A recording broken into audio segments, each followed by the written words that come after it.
Tonight, was there any thought at all that, this could have been your last game with the Lakers? I'm not going to answer that.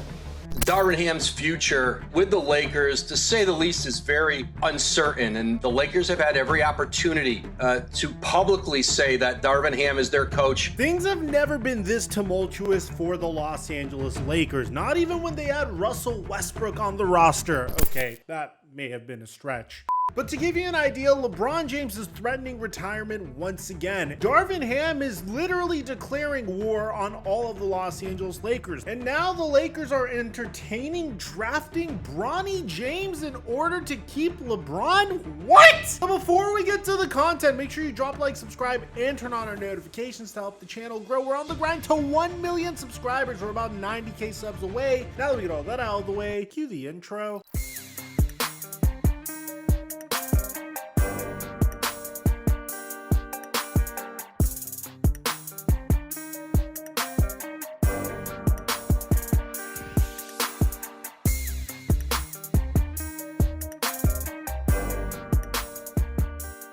Over the past few days, we've been dominating on Prize Picks. We've been hitting an NBA, MLB, and we're on a hot streak, making a ton of money while having a lot of fun while doing it. I post my picks for free on Instagram, so you can literally just go copy my picks and just enjoy the game. And right now, Prize Picks will double your deposit match when you use my promo code TheFlightMike when you sign up. Or you can just click on the link in the description down below and sign up for Prize Picks. And thank you, Prize Picks, for the sponsor. Mic check 1 2 1 2. What's going on, everybody? Last year, when LeBron James lost to the Denver Nuggets in the Western Conference Finals, he stated that his future was looking uncertain. But I don't know. I got a lot to think about, to be honest. And just for me personally, going forward with the game of basketball, got a lot to think about. And while last year the theory was LeBron James might have been doing that so the Los Angeles Lakers could pursue Kyrie Irving in free agency, whereas Rob Pelinka wanted to opt for continuity, this year it seems like he's being absolutely for real. He's not even telling us what his plans are, because during his exit interviews, LeBron James had this to say. Have you given any initial thoughts of what comes next this summer for next season? No, I just want to get home to the family, honestly. So it's about family right now, and then in a couple months, I got to go to Vegas for training camp. So, I got to rest my body for USAB, but that's kind of the initial thoughts. Now, Anthony Davis had one of his best seasons of his career this past year, and LeBron James was a huge reason for that. I like to say that LeBron James is the most important piece on the Los Angeles Lakers, whereas Anthony Davis is without a doubt the best player on the Los Angeles Lakers. He has a decision to make, and when that time comes, he'll inform me, inform you guys. Ultimately, he's old enough where he's going to make a decision, whatever is best for him and his family. So, his goal is obviously to win. I feel like we can do that here, but ultimately it's how he feels and what he decides. Now, after people were trying to speculate on LeBron James's future, he took to Twitter to once again tell us that, saying, "I've seen and heard a lot of reports about my future. I said it last night and I'll say it again. I do not know yet, as I'm only thinking about spending time with my family and friends. When I know after speaking with my fam, my counsel, as well as my representation about it, then you guys will know. Until then, shush emoji, love, crown." Haven't given it much thought. Obviously, at some point, I'll sit down with Rich, my agent, and sit down with my family and, see what's best, what's best for my career. So, we'll cross that when we need to.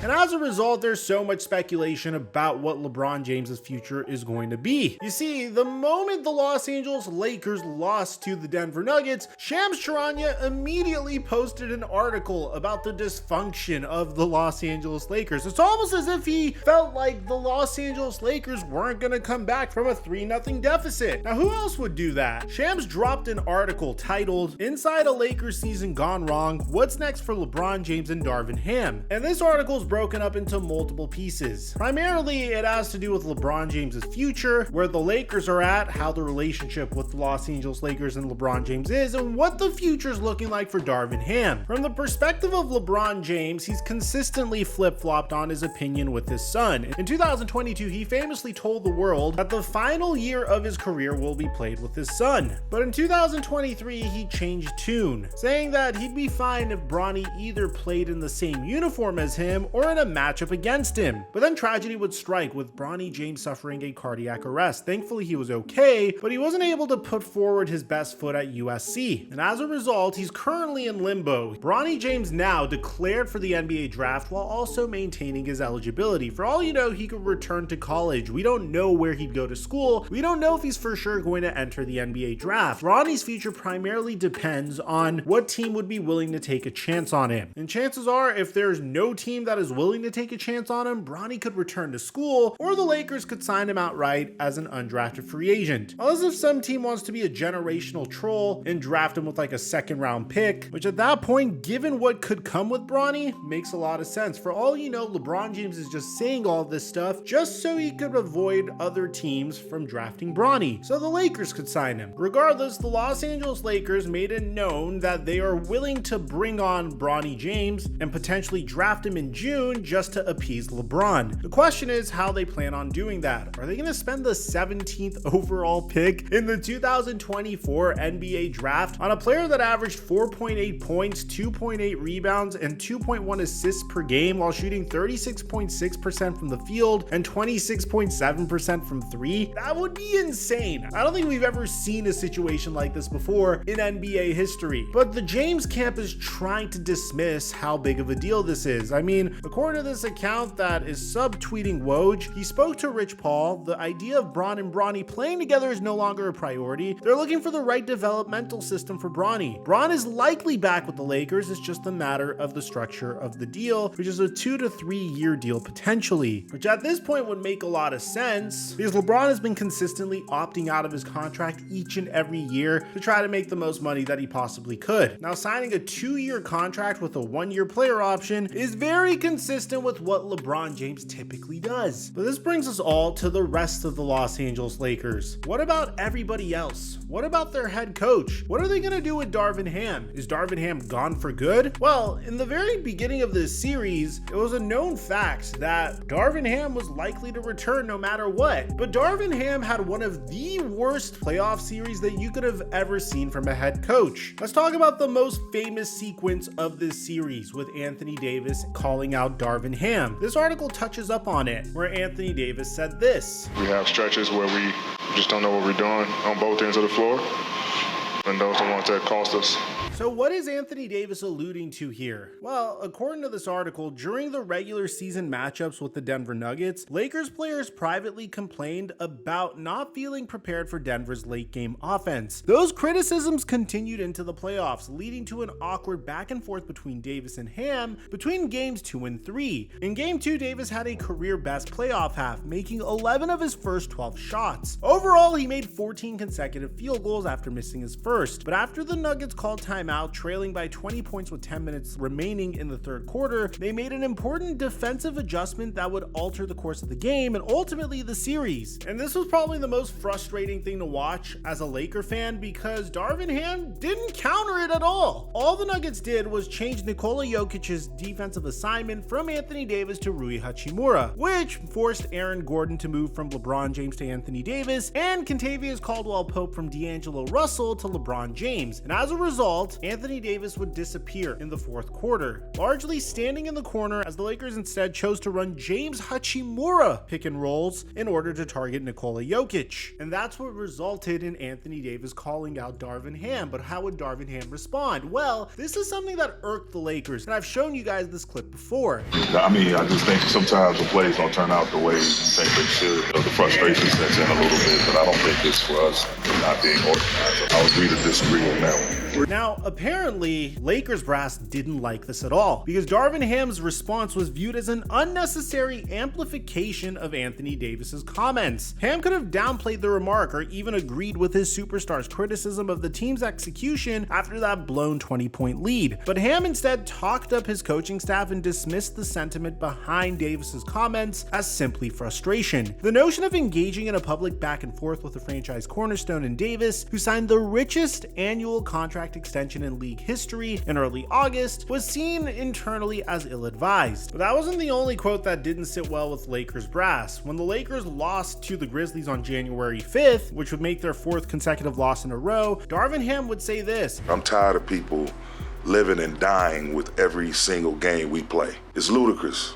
Actually, it's like, come on, man, this is a marathon. The ethos of that quote did not sit well with the fan base, which became increasingly critical of Darvin Ham during the season. And as Game 3 against Denver at Crypto Arena would wind down, and the Lakers fell down 3-0 in the series, a segment of Lakers fans chanting "Fire Darvin" twice would take place. And the craziest part is, at that point, the Lakers checked out completely. It's just a huge reason why I was able to get you guys that post-game recap so quickly, because the Lakers seem to have checked out once Game 2 ended. D'Angelo Russell said after a practice, "We're a team that has to do a lot of things on the fly. We adjust and we go from there. A lot of the stuff that we're doing is stuff that we're not familiar with either. We don't prepare for Jokic every game. So for us, it's something that we're trying and figuring out as we go. This is okay during the regular season. This is absurd during a playoff series, especially against a team that you lost to last year that is marginally worse after sweeping you last year. Of course, the Nuggets lost Bruce Brown and Jeff Green, but for the most part, this is the same core that beat your team last year, which is primarily composed of the same core players, except with a few additions like the money wasted on Gabe Vincent and signing Spencer Dinwiddie, who would have been a solid acquisition if you didn't consistently play him with Gabe Vincent for no reason whatsoever. The craziest part is this one quote from Darvin Ham, where he kind of takes a subtle jab at D'Angelo Russell, according to Dave McMenamin, saying everyone that's been in and out of the lineup being criticized for not having a consistent rotation when I don't have consistent healthy bodies. The thing that frustrates me, and I love this job, I love the pressure that comes with it, is I've always been calm in the midst of chaos, but common sense tends to go out the window when you talk about my job in particular. It's amazing how people just skip that core part of having a consistency with your lineup is all predicated on health and performance. If you're coaching a team and one of your starters is like 10 games in a row just shitting the bed, what are you going to do? You don't have to be a genius to figure out who he's talking about here. I mean, Austin Reeves did get benched after the 8th game of the regular season briefly when Darvin Ham was doing the all forward lineup, but there was a chance that he was talking about D'Angelo Russell. Now, the craziest part about all of this is it seems like Darvin Ham knows that his fate is sealed. It's tough. My mind's all over the place right now, so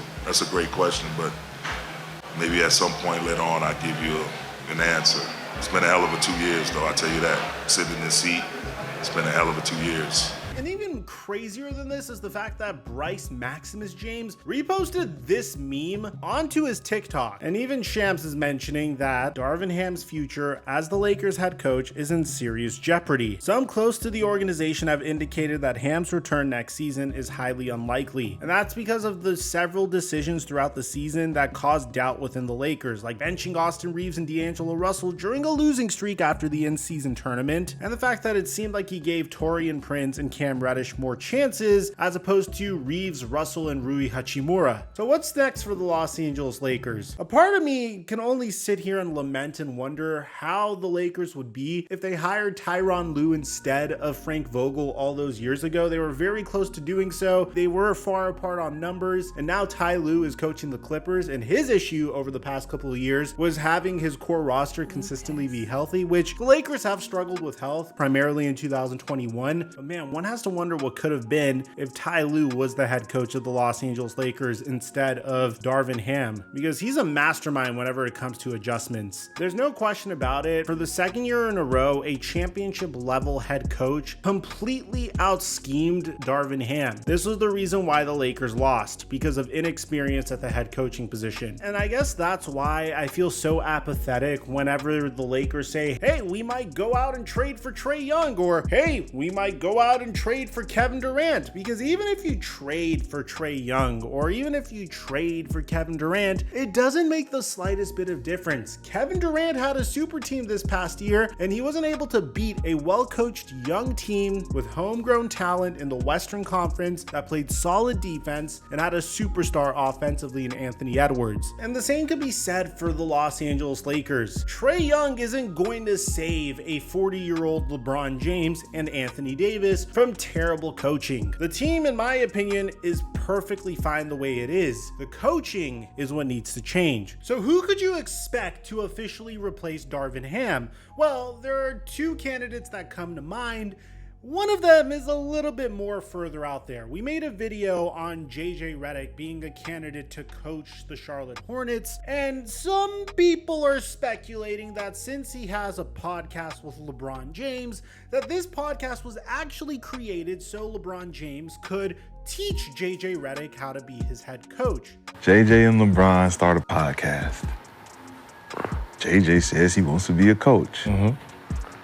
LeBron knows Darvin's ass and his days are numbered. JJ gets hired by the Lakers.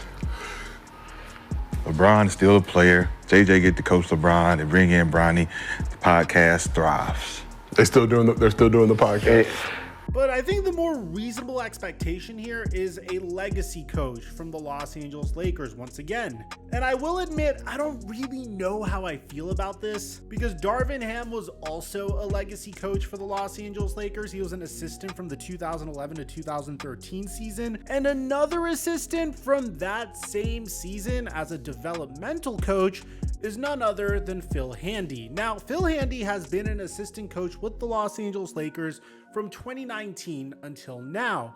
But my question is, if Phil Handy was going to be the new head coach all along, then why wouldn't you just fire Darvin Ham in the middle of the season and elevate Phil Handy to the head coach in the middle of the season? So let me know in the comment section down below, what do you guys think about all this? Aside from that, I'm your boy Mike, and I'm dropping our mic until our next upload.